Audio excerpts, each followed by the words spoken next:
Diklik yang atasnya Pak, maximize. Nice. Ya, yang digedein gitu. Oh, ini ya. Nah, ini matiin dulu.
Jadi kalau nanti kalau tidak mau harus Ini sekarang termasuk ini. Ya, assalamualaikum warahmatullahi wabarakatuh. Assalamualaikum. Assalamualaikum. Waalaikumsalam. Tolong dinyalain, bagaimana saya harus? Ya. Assalamualaikum Pak. Bapak pengakuan dulu ini yang sudah tadi. Nah, sebelum pertanyaan saya.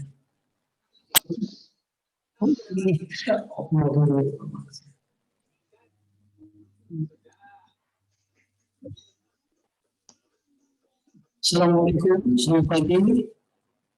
Waalaikumsalam. Waalaikumsalam warahmatullahi wabarakatuh. Halo, assalamualaikum. Ya, waalaikumsalam. Waalaikumsalam warahmatullahi wabarakatuh.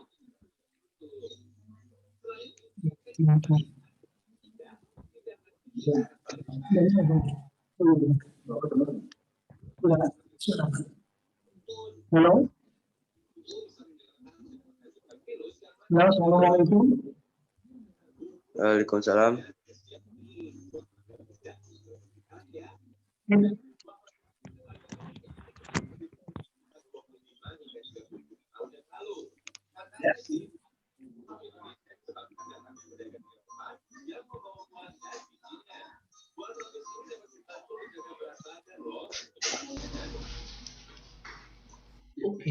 Oke, diklik.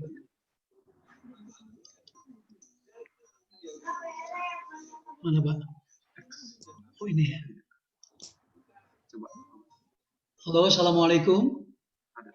Waalaikumsalam. Assalamualaikum. Halo. Waalaikumsalam Pak. Salam.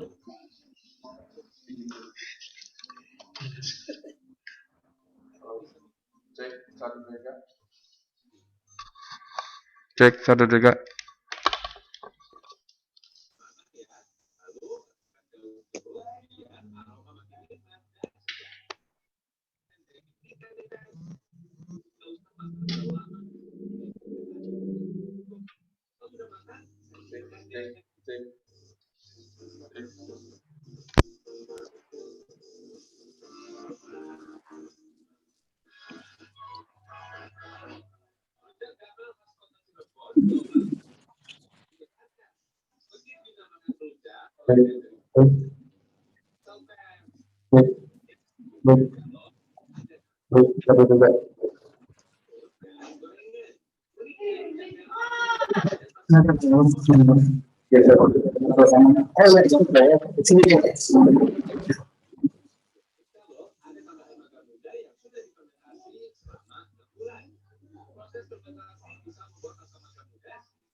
Cek 1 2.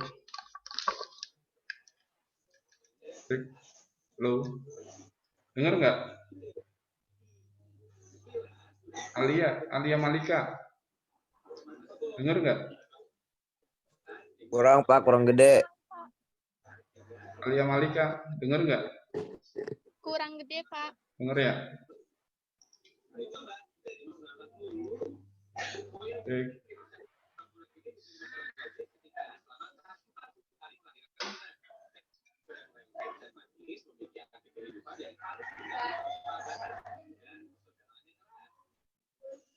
Cek 1 2 3. Kalian dengar nggak? Dengar Pak, udah Pak. Udah dengar. Udah dengar. Oke. Untuk materi kali ini akan dimulai ya. Silakan videonya diaktifkan ya, biar ada interaksi. Terima kasih. Silakan Pak Ros. Soundnya juga dengar. Biasa. Ya, Assalamualaikum warahmatullahi wabarakatuh. Waalaikumsalam warahmatullahi wabarakatuh. Terima kasih ya, kalian sudah hadir di pagi ini. Salam semangat, salam berbahagia, salam sehat selalu untuk kalian semua dan keluarga kalian. Bapak mau mengabsen dulu.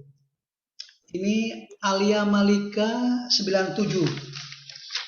Ya.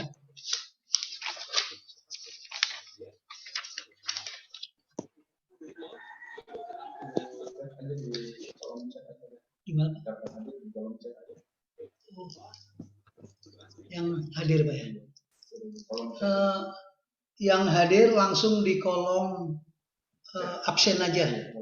Ya, yang sudah hadir langsung ke kolom kehadiran ya, kolom. Ya. Udah bisa dimulai, langsung absen. Udah Pak. Ya.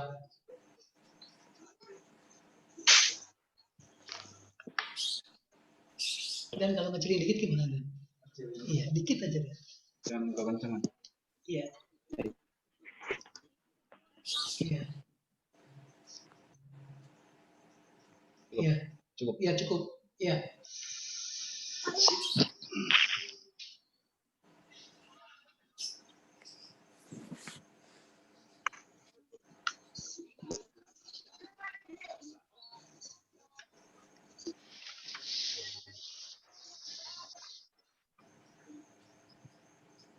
Udah? Udah semua? Udah Pak. Udah ya? Oke, sebelum kita masukin materi, alangkah baiknya kita mengucapkan secara bersama-sama. Bismillahirrahmanirrahim. Ayo bareng-bareng. Bismillahirrahmanirrahim. Ya. Pagi ini Pak Rus mau menjelaskan, menerangkan tentang seni rupa dua dimensi. Naturalisme. Seni rupa naturalisme. Dan perlu diulang, sebagaimana kita adalah manusia yang beragama, yang selalu ingat kepada Tuhan Yang Maha Esa, dalam hal ini Allah Ta'ala, maka kita harus mengurainya lewat dua arus, dua jalur. Sebenarnya ucapan Pak Arus ini udah pernah waktu kita ketemu juga tatap muka ya, tapi perlu diulang, barangkali kalian ada yang lupa. Yang dimaksud dengan dua arus di sini adalah karya Tuhan Yang Maha Esa dan karya manusia itu sendiri. Dalam karya ketuhanan Yang Maha Esa yaitu bisa dilihat ada yang gaib, ada yang nyata. Yang gaib yaitu dulu pernah Pak Rus utarakan surga. Ya, surga itu yang gaib karena semua umat manusia tidak bisa melihat, menyaksikan karena alamnya sangat-sangat lembut. Surga. Surga itu Allah kali pertama sudah menciptakan bentuk. Ya, sudah menciptakan bentuk. Di dalam surga sendiri juga sudah dibuat bentuk. Kemudian di dalam surga itu yang paling konkret adalah Siti Hawa, Adam, dan Iblis. Ini nyata. Kalau buah kuldi yang waktu Pak Rusawan sampaikan waktu itu karena tidak nyata bagaimana bentuknya, apakah lingkaran, oval, atau lonjong, kita nggak boleh jawab. Tapi yang pasti dalam hal ini Allah membuat bentuk. Kemudian diri kita, Pak Rus dan kalian juga ada sebuah bentuk. Ya, kalian bisa menyentuh kening kalian, itu bentuknya adalah cembung. Kemudian turun ke hidung, lurus turun lagi. Nah ini semua adalah sebuah bentuk yang pada akhirnya berbentuk sebagai manusia. Termasuk taman-taman Firdaus itu ada sebuah pohon-pohon yang indah katanya. Juga pohon itu secara umum adalah bentuknya lingkaran, memanjang lingkaran. Ya, itu adalah seni rupa. Itu karya Tuhan. Sementara Pak Rus buka secuil dulu. Sementara seni rupa dua dimensi kita sama-sama tahu dan mengerti hanya mempunyai panjang, lebar, ketebalannya tipis, tidak mempunyai ruang dan tidak mempunyai volume. Ya, oke ya. Jadi seni rupa dua dimensi itu hanya panjang, lebar, terus tidak punya volume, tidak punya ruang. Ya, itu ya. Kemudian secara konkret kalian bisa lihat karya dua dimensi itu banyak sekali. Harus lihat pagi ini seperti di Yemik. itu ada sebuah poster ya, SMK YMIK Jakarta, itu ada gambar-gambar siswa dan siswi, itu juga karya 2 dimensi, tetapi pengerjaannya bukan dari kanvas, bukan dari media cat akrilik, watercolor dan sebagainya, tapi melalui elektrik yang mengerjakan seorang fotografer ya. Karena memang ada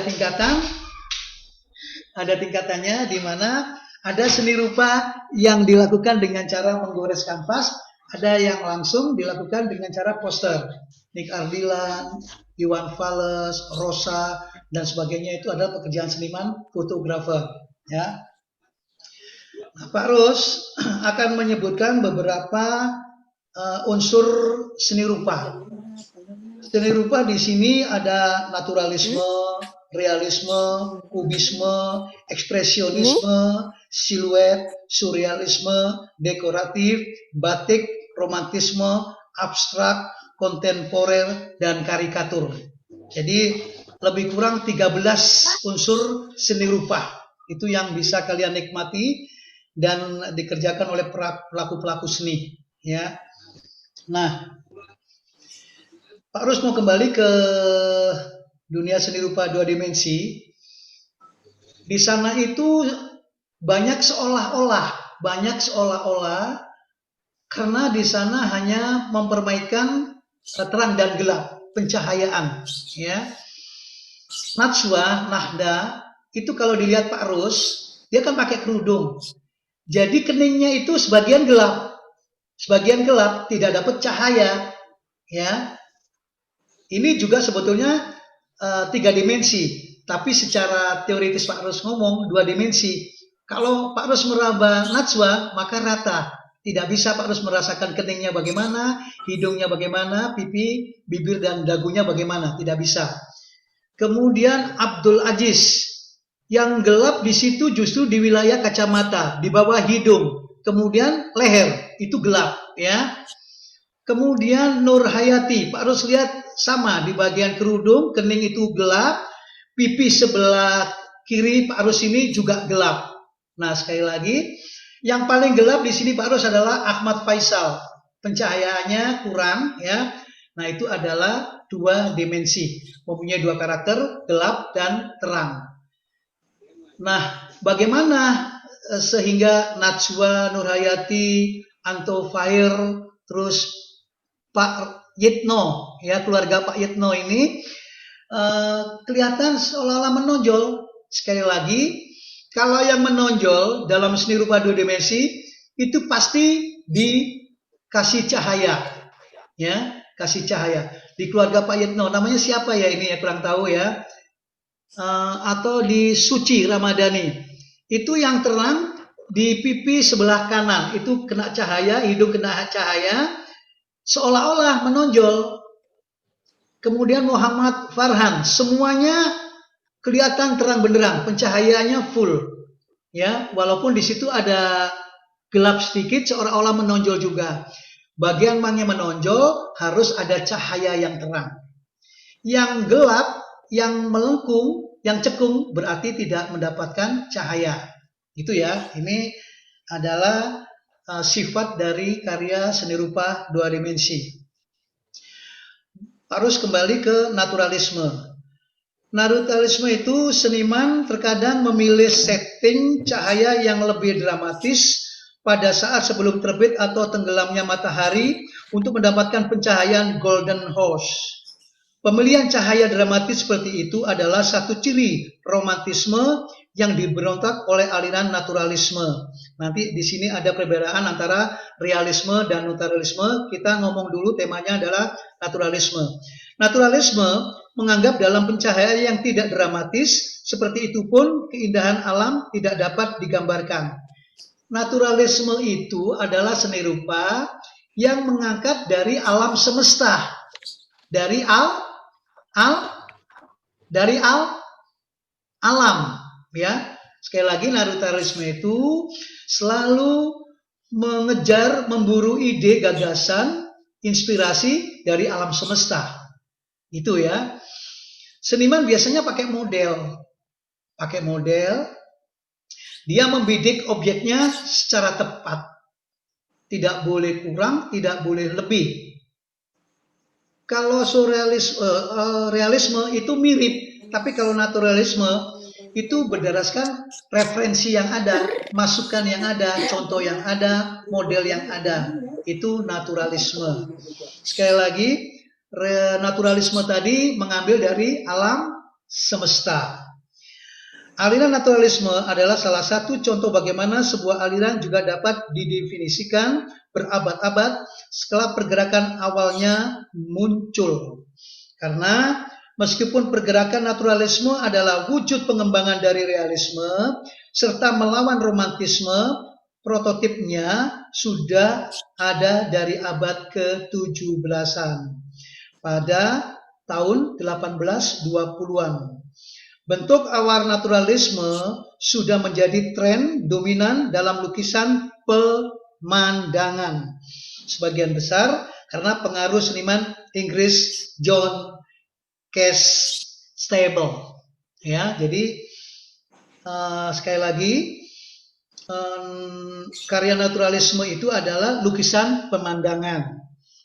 Sebagian besar itu pengaruh dari seniman Inggris yang bernama John Constable. Selama periode ini, kelompok dan sekolah seniman untuk masyarakat sudah didirikan di berbagai lokasi yang terbesar di seluruh dunia. Beberapa sekolah itu adalah Akademi Hudson River di New York, State Academy, Akademi Barbizon di Prancis Tengah. Ya, jadi ternyata lukisan naturalisme itu ambiar kemana-mana dan tidak mudah untuk ditorehkan karena memang dia harus detail, harus kritis, memenuhi apa yang dilihat warnanya. Itu naturalisme, ya. Kemudian tadi yang Pak Rus mau katakan, perbedaan naturalisme dan realisme, pengertian naturalisme sering bertukar dengan aliran realisme. Kadang-kadang orang salah menganggap bahwa naturalisme itu ya sudah realisme, realisme itu ya sudah naturalisme.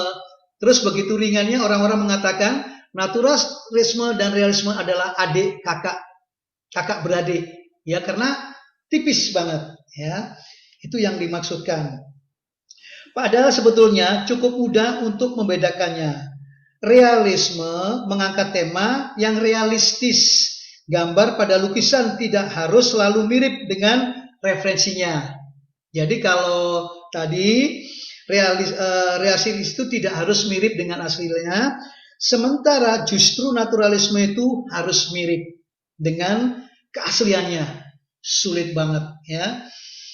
Di antara pelukis-pelukis naturalisme ini yang terkenal ada beberapa tokoh, di antaranya dari mancanegara luar negeri adalah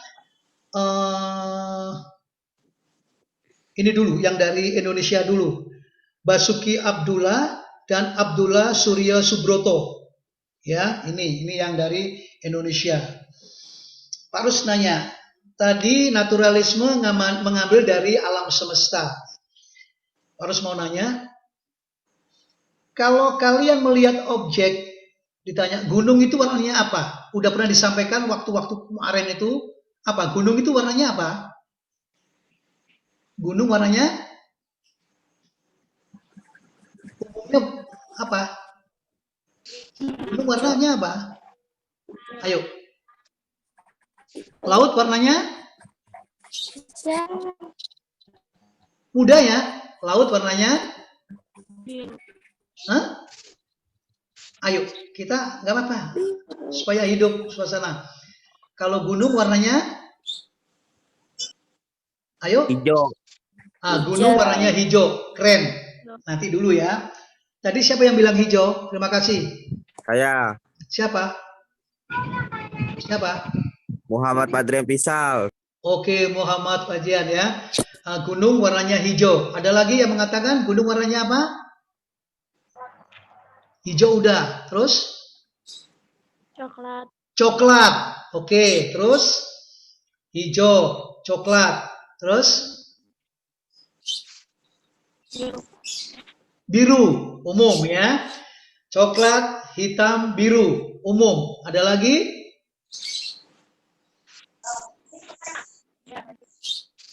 Ayo. Hitam, abu-abu. Ternyata naturalisme itu bergantung permainan cahaya juga. Kalau seniman mengambil pemandangan waktu malam, apakah gunung itu warnanya biru? Ya. Laut itu warnanya biru? Tidak juga. Jadi melihat permainan pencahayaan itu ya. Bulat tidak harus kelihatan merah keputihan, coklat keputihan, tidak juga.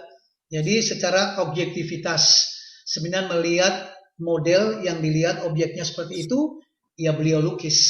Ya, jadi naturalisme biasanya senimannya itu keluar ruangan,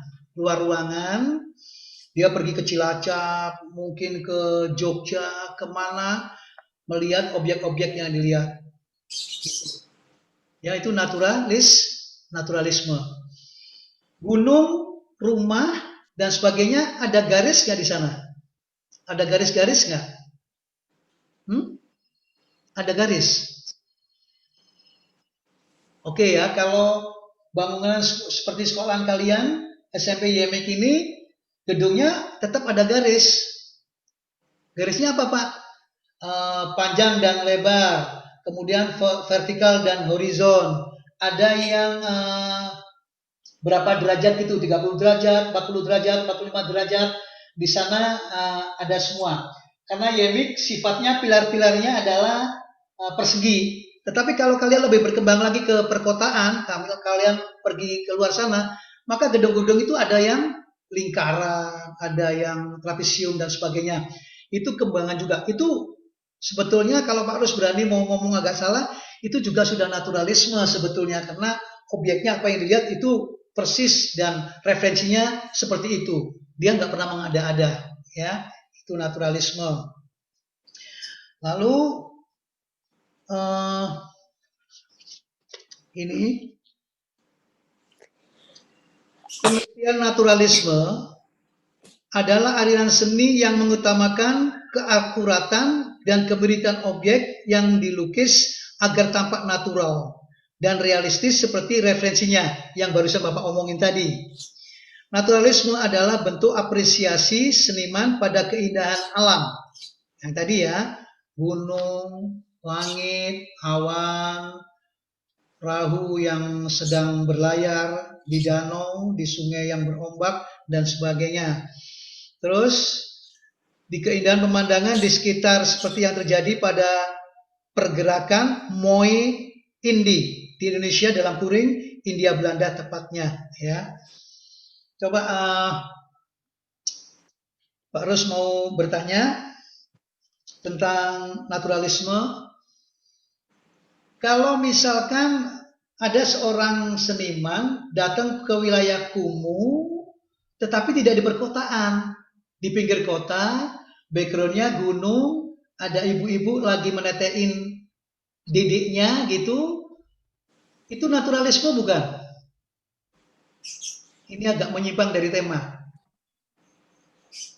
Ada gunung, terus ada ibu-ibu lagi menyusui, rumahnya gubuk, terus ada seekor kucing. Itu termasuk naturalisme bukan?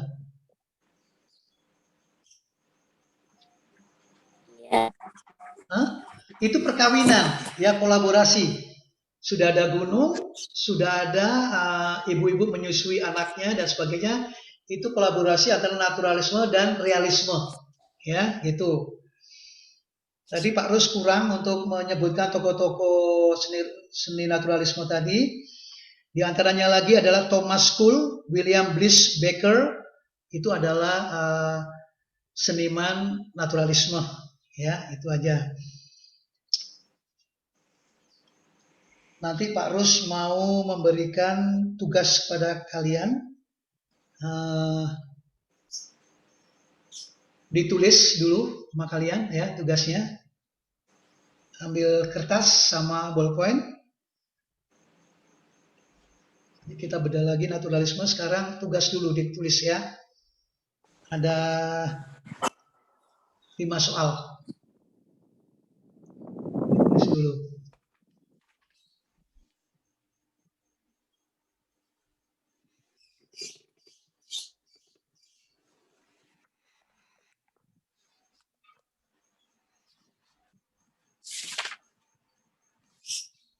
Oke, udah? Nomor 1. Siapakah tokoh-tokoh seni rupa naturalisme dari Indonesia? Nomor 1. Siapakah tokoh-tokoh seni rupa naturalisme dari Indonesia? Nomor 2. Sebutkan satu karya seni rupa naturalisme dari Bapak Maestro Indonesia kita. Nomor 2 diulang. Sebutkan satu karya seni rupa naturalisme dari Bapak Maestro Indonesia kita. Nomor 3. Sebutkan perbedaan karya seni rupa.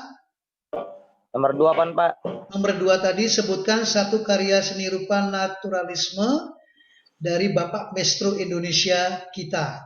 Nomor 2. Nomor 3. Sebutkan perbedaan karya seni rupa aliran naturalisme. Sebutkan perbedaan karya seni rupa aliran naturalisme dan aliran realisme.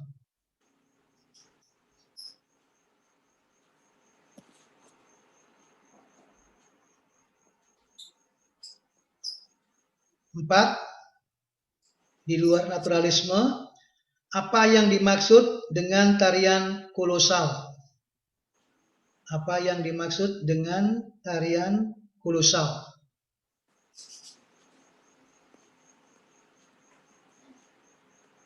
5. Siapakah itu penyair dengan sebutan si penyair burung merak? Siapakah itu penyair dengan sebutan si penyair burung merak? Nah, itu nanti kalian kerjakan ya tugasnya. Terus, Bapak ingin memberi contoh dengan gambar-gambar naturalisme.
Nah, seperti inilah contoh karya gambar lukisan naturalisme. Biasanya yang menggambar adalah yang tadi disebutkan tokoh Indonesia. Kalau diucapkan, kamu nanti ingat siapa jawabannya ya. perhatikan latar yang paling tinggi adalah awan. Awan. Di situ biru keputihan, terus putih, terus ada biru, ya. Kemudian dimainkan secara naturalis, awan itu masuk di antara lengkung gunung. Ini yang dimaksud Papa. Tolong jangan dicoret-coret ya gambarnya ya, tolong ya. Oke, jangan coret-coret. Jadi gunung ini dari tepian naik terus. Nah, itu ada lengkung. Nah, seperti itu. Ya, ada bayang-bayang. Kegunaan dalam sebuah penciptaan karya seni naturalisme itu yang penting adalah bayang-bayang itu. Ya, gitu ya. Tebal, tipis, permainan warna. Itu yang paling penting, Ini hanya sebagai contoh, harus terlalu gegabah sih sebetulnya, contohnya terlalu muluk ya. Nah ini udah ukuran tinggi banget ya. Paling tidak kamu bisa melihat gradasi di sini, misalkan dari pohonnya kuning, hijau, ada kecoklatan di sana, degradasinya dimainkan semua. Hitam tidak dimainkan di sini, ya. Biru muda, biru tua dimainkan di gunung. Kemudian di sini dominasinya yang paling banyak adalah kuning, hijau, coklat muda, coklat tua. Hitam tidak dimainkan, ya. Seperti itu naturalisme. Bapak pikir sih kalau mau jujur ada juga orang yang melukis naturalisme tanpa model juga ada sebenarnya, banyak juga, ya. Kamu buka nanti di YouTube, orang-orang itu laris manis lukisannya, tapi tidak berdasarkan model, mereka berdasarkan imajinasi. Imajinasi dituangkan bagaimana membentuk gambar itu supaya indah, memukau, terus eksotik, bisa dijual. Itu aja. Yang tidak mudah adalah membuat sebuah komposisi penempatan pohon segini, pohon ini segini, lereng atau tebing ini itu yang sulit sebetulnya, memakai ukuran-ukuran gitu ya. Lalu kenapa sih sebenarnya ini menggambar pemandangan? Bisa juga kalau Pak Rus agak keliru ngomongnya, sebagai pengakuan juga bahwa di Republik Indonesia Raya ini banyak pemandangan-pemandangan yang indah sebenarnya, ya kan? Untuk ditawarkan ke mancanegara, sehingga mancanegara, oh Indonesia seperti ini pemandangannya, maka mereka bisa aja berkeinginan untuk datang ke Indonesia menyaksikan ada nggak pemandangan seperti ini. Kalau mereka meluangkan waktu, mengeluarkan kocek keuangan hanya gara-gara melihat tadi, berarti menambah income keuangan Republik ini. Itu keuangan masuk. Kemudian nama terangkat dari tadi. Seorang Basuki Abdullah Subroto tadi menggambar Gunung Bromo, Gunung Semeru, Gunung Kerinci, dan sebagainya, Gunung Dieng, itu ditawarkan pada mancanegara. Itu, dan harganya mewah. Lukisan ini bisa ditawar 15 juta, 20 juta, ya. Ini baru yang harga itu. Ada yang cewek 1 miliar dan 1 triliun. Jadi lukisan itu mewah. Harus agak bertele-tele, diulang ke belakang. Seni rupa itu biasanya berlaku pada kalangan menengah atas, kelas bawah kayaknya kurang begitu ya. Kenapa Pak Rus? Karena orang-orang itu duitnya sudah ngejibun, udah lebih dari cukup. Dia perlu mengisi batin, ya, nuansa rohaninya, maka lewat lukisan. Nah, kebetulan naturalisme, rumah mewah yang dibangun itu diisi dengan lukisan yang ukuran 2x2 meter mungkin, atau 3x2 meter. Itu mahal banget, dipasang di ruang tamu, belum lagi yang di ruang tengah, belum lagi di mana-mana. Jadi penyesuaian itu penting banget supaya ruang rumah yang namanya interior itu menjadi harmoni, menjadi indah, yang disebut dengan estetika, keindahan ruangan. ya. Biasanya orang-orang kaya itu ada karpet, ada keramik dengan kursi yang mahal, baru sebuah lukisan dengan harga yang Pak Ros sebut tadi bisa 500 juta, 350.000 dan sebagainya. Itu menambah kepuasan batin yang punya rumah dan terpelihara dengan baik karena punya asisten rumah tangga. Itu alasan Pak Ros membeli mahal asisten tuh. Setiap pagi sore melap lukisan itu. Natural ya.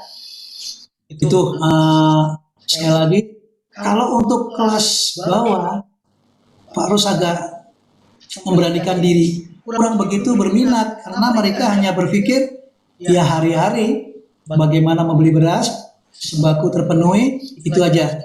Paling yang bisa dinikmati sama ibu-ibu itu kalau pengen lukisan naturalisme murah dia pergi ke pasar kaget. Kalau di tempat Pak Ros ke Purweta, ibu-ibu itu jalan.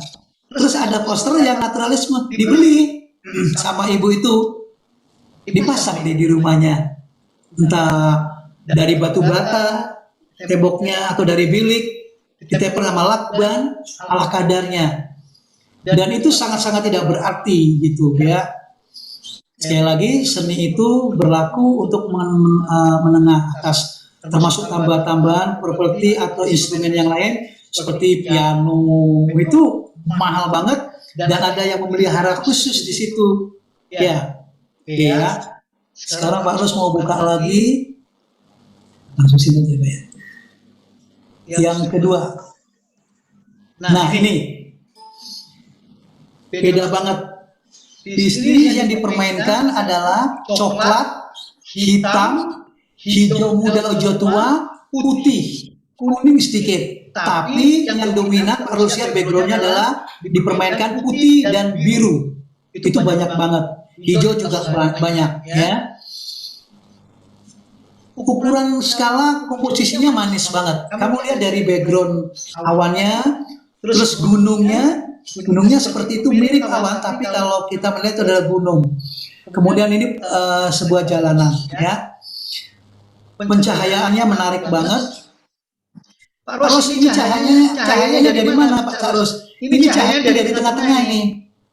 Jadi cahaya ke tengah, makanya pohon di sebelah kanan tangan Pak Ros nggak mendapatkan cahaya, makanya gelap. Di bawah pohon itu gelap karena pencahayaannya tidak ada.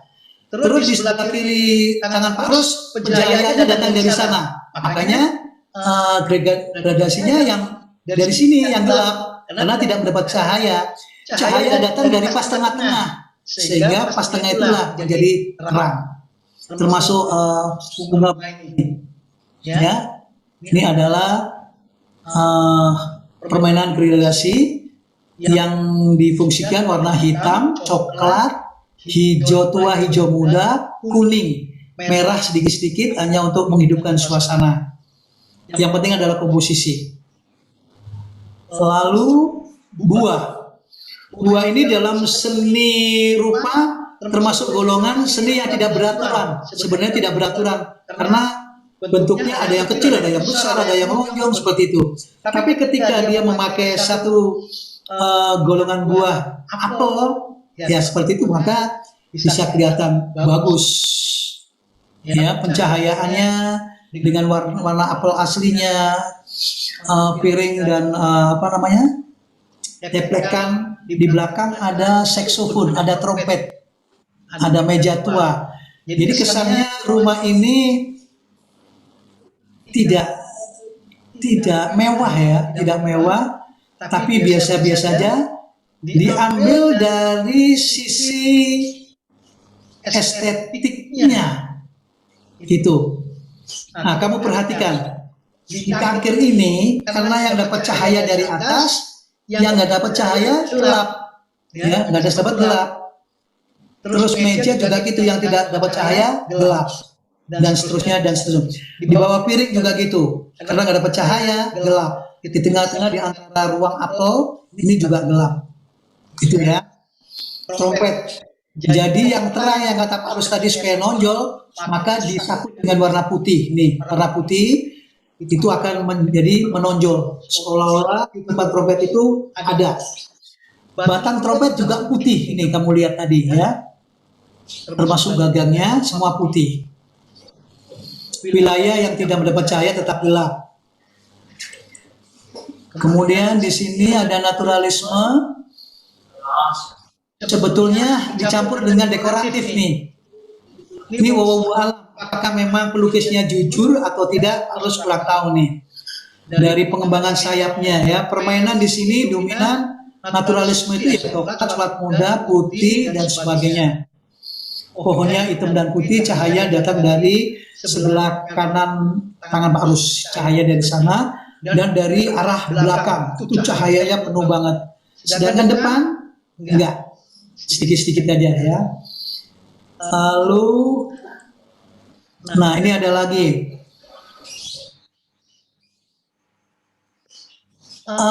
Untuk apa namanya ini ya, air yang ada di antara ruang pematang buat penanam padi ini ada air, tapi warnanya biru sama putih. Terus airnya ada batu biru sama putih.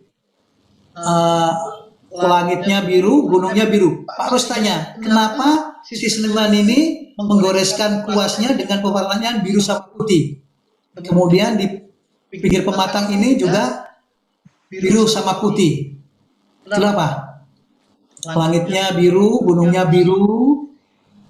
Ayo dijawab, kenapa? Fitriana, Megan. Halo? Najwa, ayo dijawab. Najwa. Apa nih Najwa? Jawaban ini kenapa si seniman lukis menggoreskan kanvasnya airnya dengan putih sama biru ya, bukan hijau atau coklat. Kenapa? Terus latar belakangnya biru sama putih. Kenapa? Karena waktu jam-jam siang atau pagi. Ini mungkin jam 9, jam 10, jam 11, jam 12 ya. Karena pencahayaannya penuh sekali. Kalau waktu senja nggak seperti ini. Kalau yang senja kemungkinan kayak ini. Ya ini senja. Terus yang ini tadi yang pertama juga siang hari karena sangat benderang. Kemudian yang ini juga benderang banget. Itu diambil oleh seniman mungkin di siang hari ya, ketika matahari terbit tinggi. Selanjutnya ini bisa pagi, bisa menjelang sore. Ini gradasinya luar biasa ya. Permainan gradasinya luar biasa. Terus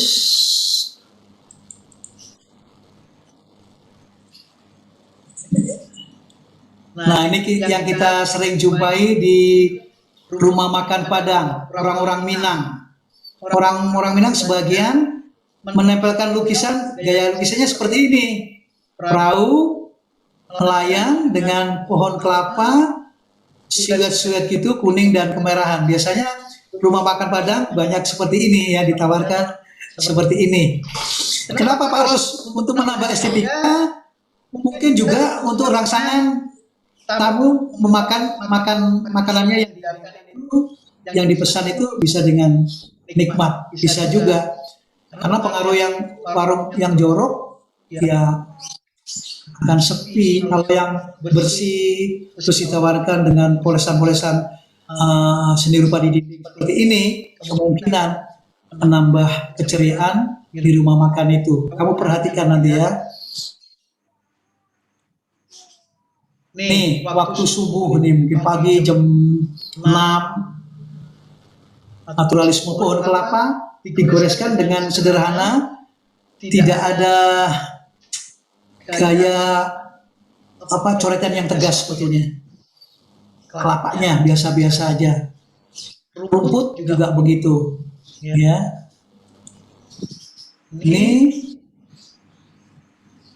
Ini gaya yang ini bukan naturalisme, ini realisme ini. Realisme. Kalau Pak Rus secara ekstrim melihat awan ini ada bentuk wajah dan rambut.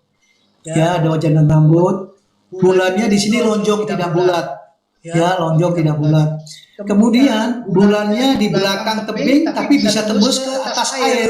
Itu menurut Pak Rus mustahil banget, tapi sah-sah aja di sini. Bulannya di sana tapi bisa muncul di permukaan, ya. Seperti itu. Nah, ini lumayan. Kemudian ikan mas koki, burung, lalu bunga ini biasanya untuk kaum perempuan, ibu-ibu rumah tangga di rumah, ya banyak ditawarkan dengan gambar-gambar bunga.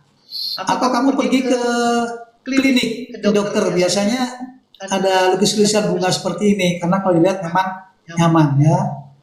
Didominan dengan warna kuning, hijau, putih, coklat tua, hitam, biru.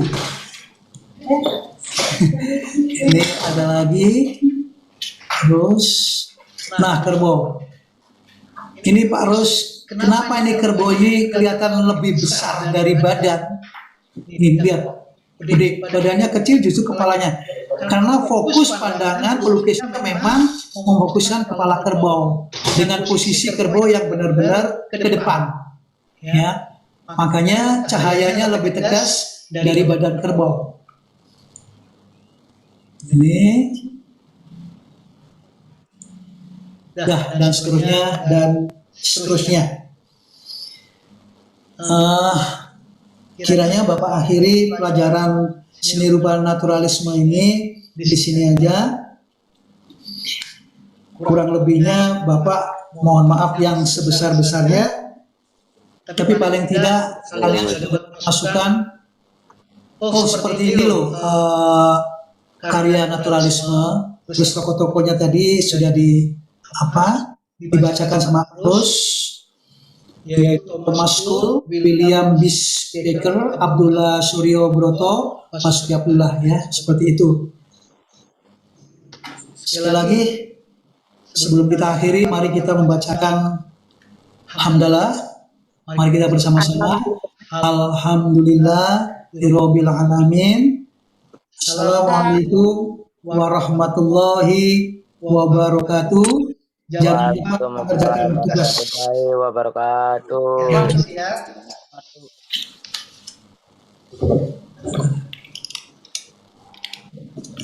Waalaikumsalam.